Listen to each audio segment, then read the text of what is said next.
During NFL Week 6, the Jets beat the Packers 27-10. It was a massive, massive win for the Jets. The game was in Green Bay, so the Jets went on the road at Lambeau Field and beat Aaron Rodgers and the Green Bay Packers. The Jets are now 4-2, 3-0, by the way, with Zach Wilson as their starting quarterback. Now, Zach Wilson, the Jets' young quarterback, wasn't dominant in this football game.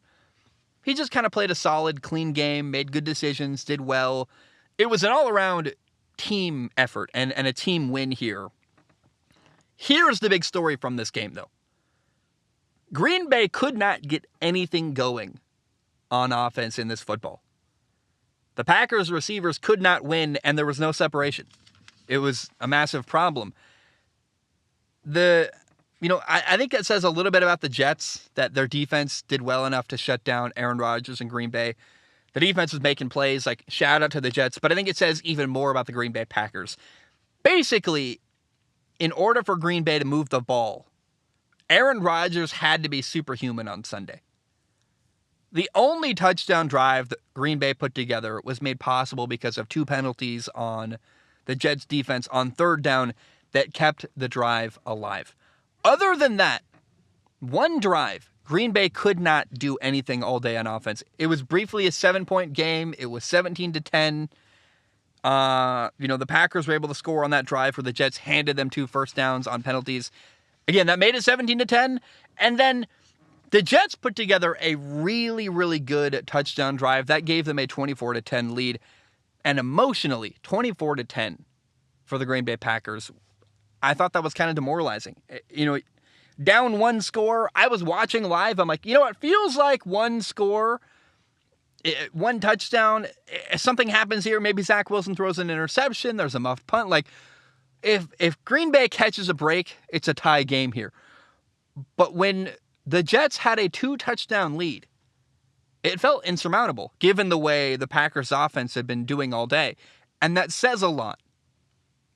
How bad are the Packers if they have Aaron Rodgers at quarterback and yet still being down 2 touchdowns to the Jets feels like an insurmountable lead? I was watching live. I'm like, this feels like a game the Packers have no shot in. And you always in the back of your mind are like, well, they have Aaron Rodgers, but nothing was working, man. Like, no one's open. Nothing was going well. One of the only good throws, completions they had all day was literally Aaron throwing someone open on a back shoulder fade. Like, I don't know that you can ask enough of Aaron Rodgers to just every single play make superhuman throws. That's not a sustainable offense. No one's getting open. No one's getting separation. I'm telling you, the Packers' lack of a receiving weapon is becoming a real problem. They let Davante Adams walk away. Well, I guess they tried. He wanted a trade. They drafted Christian Watson. Not doing a lot. Green Bay is 3-3 right now. Their division rival, the Minnesota Vikings, are 5-1. They lead the NFC North.